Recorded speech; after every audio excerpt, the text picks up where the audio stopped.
Okay, so here we are with 1.2, which is all about linear measure.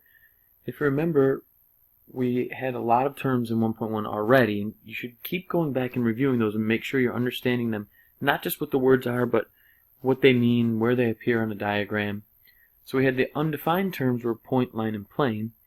Then we added a couple more talking about line segments and rays. And then we talked about collinear points. We talked about coplanar lines. We talked about coplanar points. So you should go back and look at all of those, right? Collinear points are points that are on the same line. Coplanar points are points that are on the same plane. So make sure you go back and look over those, okay? When we're talking about today, when we say distance or measurement, we're not going to talk about lines or rays because a ray goes off forever in one direction and a line goes off forever in two directions. So we're not going to measure something that goes on forever, right? So that leaves us with a line segment. So here's my picture. We're going to call the endpoints A and J. So this is line segment AJ. How would I write that? You put your A and your J, and you put the line above it with no arrows, remember? Or you could call it line segment JA. Same thing, right?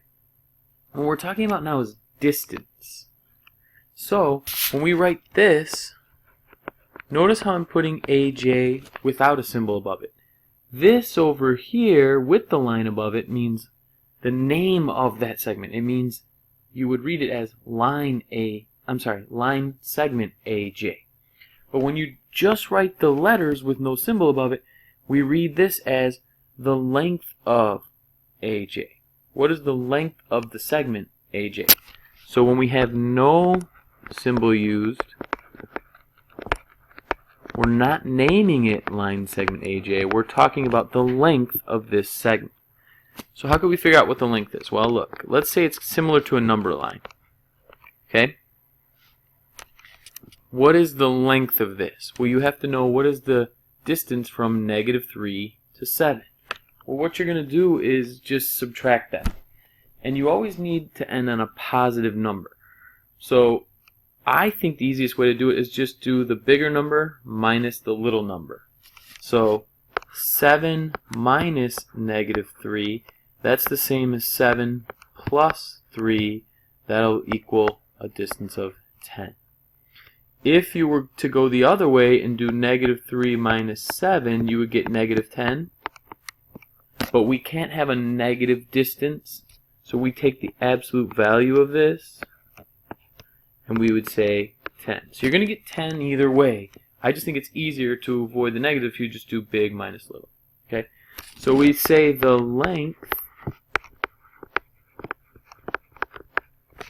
of line segment AJ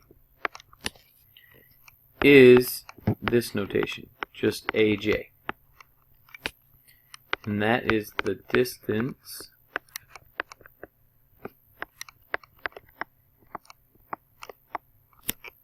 between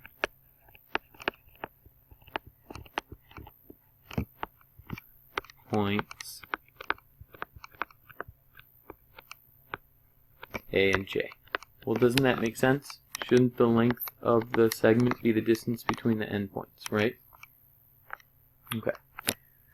To calculate the distance between 2 points, the length of the segment, find the absolute value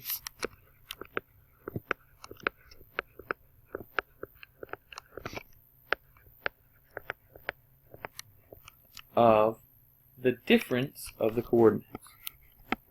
So that's what I was saying above in my calculations there, is you're just going to subtract the two numbers.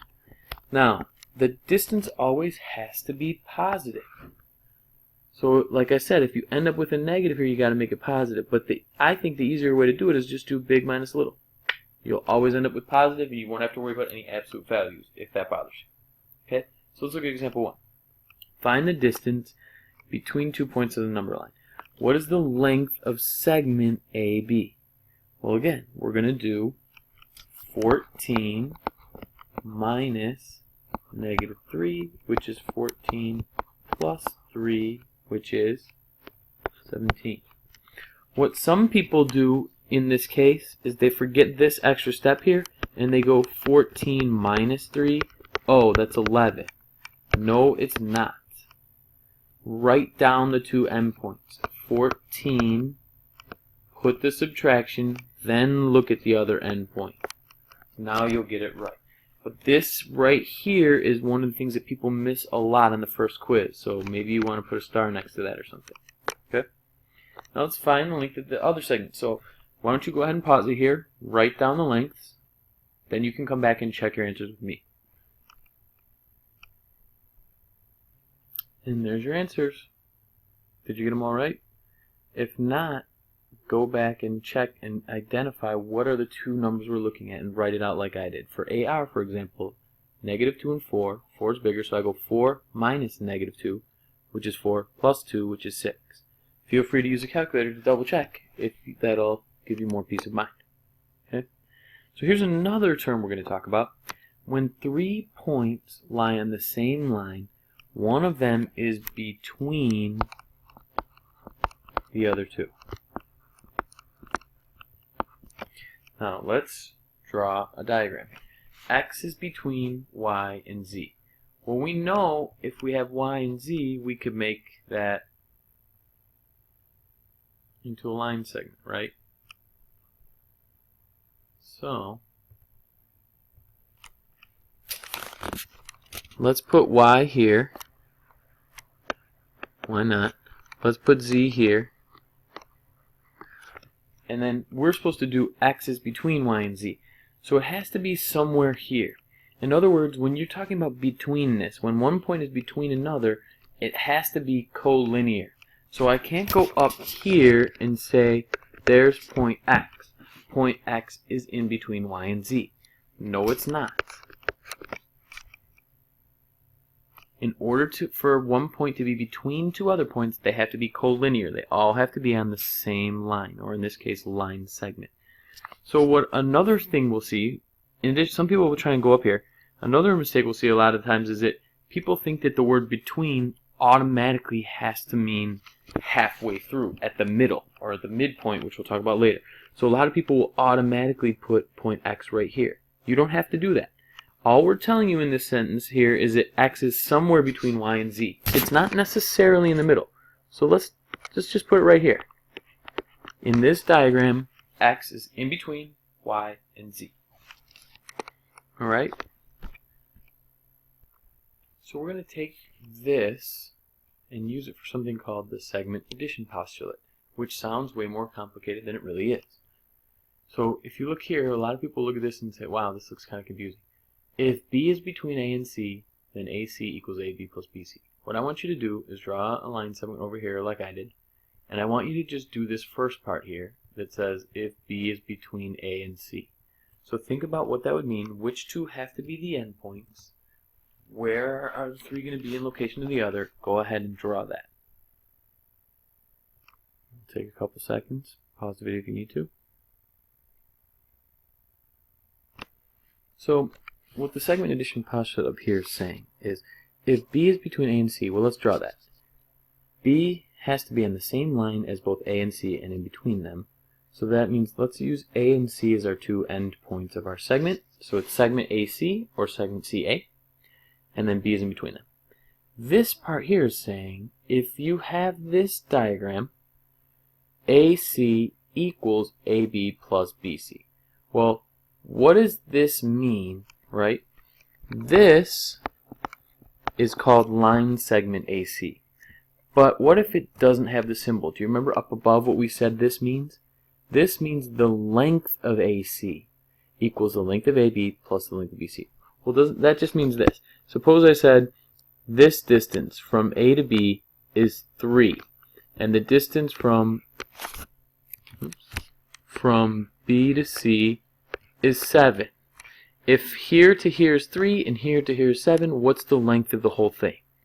Well, it's 3 plus 7 equals 10. So that's all the segment addition postulate is saying. And what we say it as is like this. Part plus part equals whole thing.